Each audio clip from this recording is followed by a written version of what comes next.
सोलापूर लोकसभेसाठी काँग्रेसच्या प्रणिती शिंदे यांना उमेदवारी जाहीर। सोलापूर लोकसभा राखीव मतदारसंघासाठी काँग्रेसच्या आमदार प्रणिती शिंदे यांना काँग्रेस पक्षाने उमेदवारी जाहीर केली आहे। लोकसभा निवडणुकीसाठी ऑल इंडिया काँग्रेस कमिटीने आपल्या 57 उमेदवारांची यादी गुरुवारी जाहीर केली। त्यामध्ये सोलापूर अनुसूचित जातीसाठी राखीव असलेल्या जागेवर आमदार प्रणिती शिंदे यांची उमेदवारी जाहीर झाली आहे। महाराष्ट्रातील 7 उमेदवारांमध्ये प्रणिती शिंदे यांचे सोलापूरसाठी नाव आहे। भारतीय जनता पार्टीने शेवटपर्यंत प्रणिती शिंदे यांना भाजपामध्ये घेण्यासाठी प्रयत्न केल्याचे पाहायला मिळाले, परंतु आपल्या रक्तात काँग्रेस असल्याचे सांगत प्रणिती शिंदे या ठाम राहिल्या। काँग्रेस पक्षाने त्यांच्या उमेदवारीवर अधिकृत शिक्कामोर्तब केल्याने आता भाजपला आपला उमेदवार घोषित करावा लागणार आहे। प्रणिती शिंदे यांनी यापूर्वीच मंगळवेढा, मोहोळ, दक्षिण सोलापूर, पंढरपूर, अक्कलकोट, उत्तर सोलापूर या तालुक्यामध्ये आपल्या प्रचाराचा धडाका सुरू ठेवला आहे।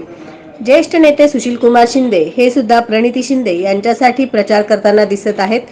प्रणिती शिंदे यांच्या उमेदवारीमुळे सोलापूर लोकसभेची ही लढत अतिशय काट्याची ठरणार आहे, हे मात्र नक्की।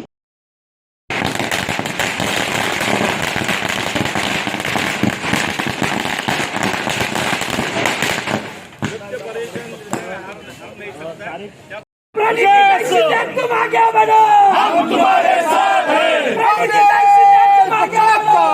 तुम्हारे साथ हैं।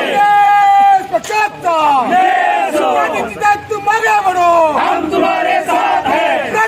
तुम आगे बढ़ो, हम तुम्हारे साथ हैं। तुम आगे बढ़ो, हम तुम्हारे साथ हैं। तुम आगे बढ़ो, हम तुम्हारे साथ हैं।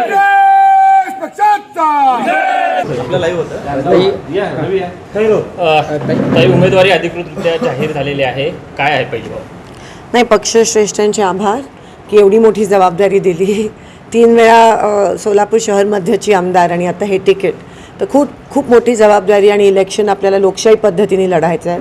पण एकंदरीत गावोगावी आणि आम्ही जेव्हा फिरतो तेव्हा रोष दिसून येतो लोकांचा भाजपच्या विरोधात। भाजपने खूप मोठा विश्वासघात केला आहे किंवा फसवलं आहे लोकांना।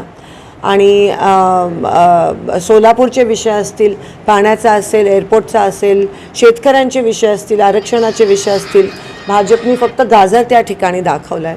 आणि मला असं वाटतं ह्यावेळेस तुम्हाला महाविकास आघाडीचे खासदार महाराष्ट्रातच नाही पण देशभरात इंडिया अलायन्सचे खासदारांची संख्या वाढताना दिसेल। ताई, अद्याप भाजपचा उमेदवारही जाहीर झालेला नाहीये, कुठंतरी भाजप बॅकफुटला आहे असं वाटत आहे? मी त्यांच्याबद्दल काय प्रक्रिया देऊ, पण आम्ही तर कामाला लागलो, कारण का आमचं खूप आधी ठरलेलं।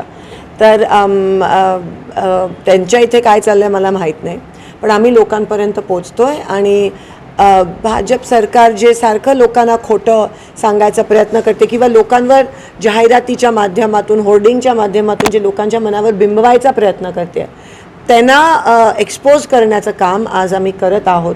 कारण सोलापूर जिल्ह्यात सगळे आमदार आणि खासदार त्यांचे आहेत, एकमेव मी विरोधी पक्षाची। आणि माझं हे कर्तव्य आहे की ज्या जनतेने एवढे वर्ष काँग्रेसला आणि शिंदेसाहेबांना साथ दिली, त्यांना वेठी सोडून चालणार नाही, आणि म्हणून त्यांच्यासाठी आम्ही ही लढाई लढत आहोत। खरं तर अरविंद केजरीवाल यांना अटक झालेली आहे। खरं तर आता निवडणुकीच्या मोसममध्ये देखील अटक केली जाते सत्ताधारी पक्ष। म्हणजे तुम्ही समजू शकता की हे किती खालच्या पातळीला जाऊन राजकारण करतात। जसं रशियामध्ये प्युटिननी इलेक्शन घेतलं, विरोधक सगळे जेलमध्ये आणि अर्धे देशाच्या बाहेर, आणि तरी म्हणतात लोकशाही आहे।